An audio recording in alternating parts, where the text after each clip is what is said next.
వైఎస్ఆర్ కడప జిల్లా కమలాపురం సామాజిక ఆరోగ్య కేంద్రంలో వైద్యుల నిర్లక్ష్యంపై సిపిఐ ఆందోళన చేపట్టింది. ప్రజలకు సకాలంలో వైద్యం అందించకుండా ప్రాణాలతో చెలగాటమాడుతున్న వైద్యులపై కఠిన చర్యలు తీసుకోవాలని సిపిఐ జిల్లా కార్యదర్శి గాలిచంద్ర డిమాండ్ చేశారు. ఆసుపత్రి వద్ద నిర్వహించిన నిరసనలో ఆయన మాట్లాడుతూ విధులకు గైర్హాజరై ప్రైవేట్ ప్రాక్టీస్ చేస్తున్న వైద్యులను సస్పెండ్ చేయాలని, ఇటీవల చోటు చేసుకున్న ఘటనలపై పూర్తి స్థాయి విచారణ జరిపించాలని కోరారు. ఎమ్మెల్యే చొరవతో ఆసుపత్రి అడ్వైజరీ బోర్డు సమావేశం నిర్వహించి పేదలకు మెరుగైన వైద్య సేవలు అందేలా చర్యలు తీసుకోవాలని విజ్ఞప్తి చేశారు. సమస్యలు పరిష్కరించకపోతే ఆందోళనను మరింత ఉధృతం చేస్తామని హెచ్చరించారు. దుర్భాగ్య స్థితి నెలకొంటా ఉంది.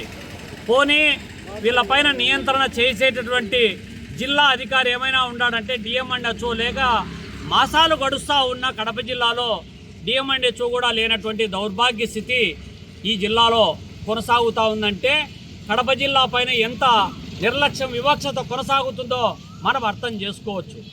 పైగా కమలాపురము సామాజిక ఆరోగ్య కేంద్రంలో పోయిన నెల 27వ తారీఖు కమలాపురం సొసైటీ కాలనీలో ఒక ఆమె సులోచన అనేటువంటి మహిళకు ఆరోగ్యం బాగలేకపోతే ఈ సామాజిక ఆరోగ్య కేంద్రానికి వస్తే వైద్యం అందించకపోవడంతో ఆమె చనిపోయినటువంటి ఘటన హృదయ విదారకమైనటువంటి ఘటన.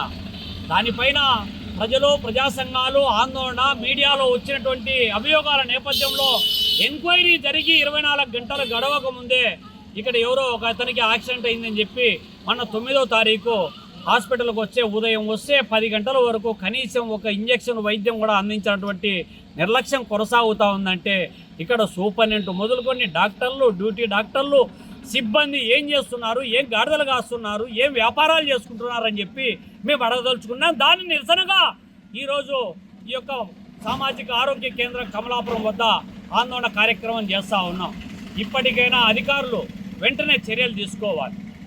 ఇక్కడేమో సామాజిక ఆరోగ్య కేంద్రంలో పనిచేసేటటువంటి ప్రాథమిక సిబ్బందికి 15,000 నుండి ఉన్నత స్థాయి సూపరింటెండెంట్కు 1,10,000 వరకు జీతభత్యాలు అందుతాయి. అటువంటి లక్షల జీతాలు ఈ హాస్పిటల్ ఏమో కోట్ల రూపాయలు ఖర్చు చేసి హాస్పిటల్ కట్టారు. కానీ ఇక్కడ వైద్యం వచ్చేటప్పటికి ఎవరైనా ప్రజలు వచ్చి వైద్యం అందించమని అడిగితే ఎవరే కానీ రెస్పాండ్ కానటువంటి పరిస్థితి. హాస్పిటల్కి పోతే ప్రాణాలు నిలబెట్టుకోవచ్చు అనేటువంటి గంపడ ఆశతో హాస్పిటల్కి వస్తే కమలాపురం హాస్పిటల్కి పోతే ప్రాణాలు పోతాయి అనేటువంటి ఒక అభద్రతాభావం నెలకొండేటువంటి పరిస్థితి కొనసాగుతూ ఉంది. ఇంత వివాదం నడుస్తూ ఉంటే జిల్లా అధికారులు నిమ్మకు నీరెత్తినట్టు వ్యవహరిస్తూ ఉన్నారు. జిల్లాలో 7 సామాజిక ఆరోగ్య కేంద్రాలు నడుస్తూ ఉన్నాయి. లక్షల రూపాయలు ఖర్చు చేస్తూ ఉన్నట్టు నివేదికలు చెప్తూ ఉన్నాయి. కానీ ఆచరణలోకి వచ్చేటప్పటికి వైద్యం అందించడంలో వైద్యుల యొక్క నిర్లక్ష్యం చాలా తీవ్ర స్థాయికి, తారాస్థాయికి చేరుకుంటూ ఉంది. జనరల్గా సామాజిక ఆరోగ్య కేంద్రాలకు ఎమ్మెల్యే చైర్మన్గా అడ్వైజరీ బోర్డు ఉంటుంది.